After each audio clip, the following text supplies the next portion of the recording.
शंकर जी को, भोलेनाथ जी को, शंभूनाथ जी को अगर सावन के महीने में सोमवार पड़ जाए, श्रावण के महीने का सोमवार पड़े और सावन के महीने के सोमवार के दिन, सावन के महीने के सोमवार के दिन अगर नाग पंचमी पड़ जाती है और भगवान शंकर को एक कमल आता है श्वेत, एक कमल आता है नीला, गुलाबी सा, हल्का सा नील वर्ण का, एक कमल हल्का सा नीला जैसा गुलाबी सा दिखता है। वो कमल यदि शिव जी को मात्र एक समर्पित कर दिया जाए, सावन के महीने के सोमवार को पड़ने वाली नाग पंचमी के दिन अगर वो नील निधि के नाम से, हे भोले बाबा आपके जीवन की सारी जितनी निधियां हैं वो नील निधि में समाहित है, और उस नील निधि के भाव से मैं ये कमल दल आपको दे रहा हूं और बाबा को समर्पित कर कर वो कमल दल भगवान शंकर के मंदिर से लेकर आ जाओ, जिंदगी में कभी भूखे नहीं रहना पड़ेगा, सारी निधियां तुम्हारे पास में होगी, सारी सिद्धियां तुम्हारे पास में।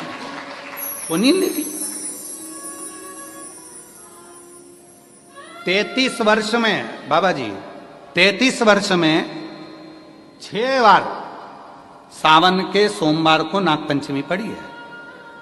33 वर्ष, एक पड़ी थी 96 में, एक पड़ी थी 99 में, एक पड़ी थी 2012 में, एक पड़ी थी 2019 में, एक पड़ी थी 2023 में, और अब इस वर्ष भी 2026 में सावन के सोमवार को 17 तारीख को बाबा की ये शिवरात्रि फिर पड़ रही है, वापिस नागपंचमी पड़ रही है, वापिस नागपंचमी पड़ रही।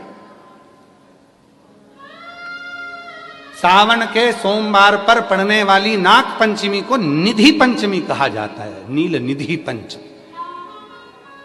भले वो नाग पंचमी है पर वो इतनी निधि दे देती है। क्यों कहते हैं महाराज, आपने देखा होगा चंद्र ग्रहण सूर्य ग्रहण होते हैं तो लोग शंकर जी के मंदिर में बैठकर तप करते थे, अघोरी तप करते थे, साधना तप करते थे। अब ये संसार का मनुष्य लिए स्वयं देवाधिदेव महादेव की कथा कहती है, स्कंद पुराण वर्णन करती है, शिव पुराण वर्णन करती है। सावन के महीने में जब सोमवार पड़े, सोमवार के दिन नाग पंचमी पड़े, नाग पंचमी के दिन जो नील पुष्प भगवान शिव को कमल का समर्पित कर देता है और उसी कमल के पुष्प को नील निधि के रूप में लेकर आ जाता है, उसके पास में कभी जिंदगी में ना अष्ट सिद्धि की कमी होती है ना नव निधि की कमी होती है। उसका वैभव बढ़। जितने संसार के लोग कर्जे में, भले तुम्हारा बैंक का कर्जा हो, लोन का कर्जा हो, चाहे तुमने दुनिया में कहीं से भी कर्जा ले रखा हो, एक बार अभी 17 अगस्त को पड़ेगी, सोमवार को नाग पंचमी 17 अगस्त, 33 वर्ष में ये 7वीं बार आ रही, बहुत रुक रुक के आती है सोमवार के, बहुत रुक रुक के, और ना जाने फिर अगला योग कब लगेगा। अगर मौका मिला है कर लो।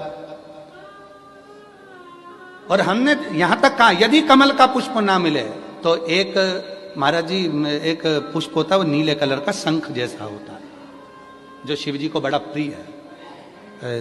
क्या बोलते हैं उसको, शंख पुष्पी, क्या वो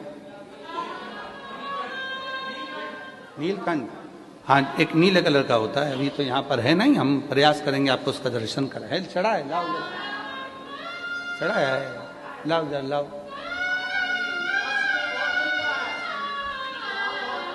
अच्छा यहाँ मिलता है,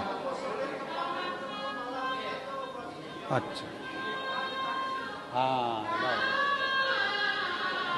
तो ये नीला पुष्प अगर आपको मिल जाए, एक बार नील निधि के नाम से शिव को समर्पित करना और बाबा को समर्पित कर कर उसी को वापस लेकर आना। बाबा मेरे घर में अष्ट सिद्धि नव निधि निवास करे, कृपा करना।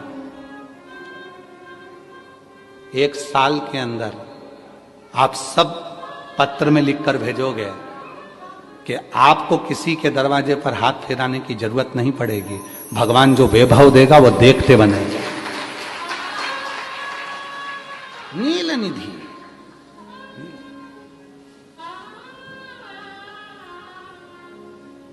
कौन सा दिन है बोलो जरा, सावन के, जम के बोलो जरा, जम के बोलो। सावन के सोमवार पर यदि नाग पंचमी पड़े, फिर हमें ना तो तप करना है, ना साधना करना है, ना कोई उपवास, ना कोई।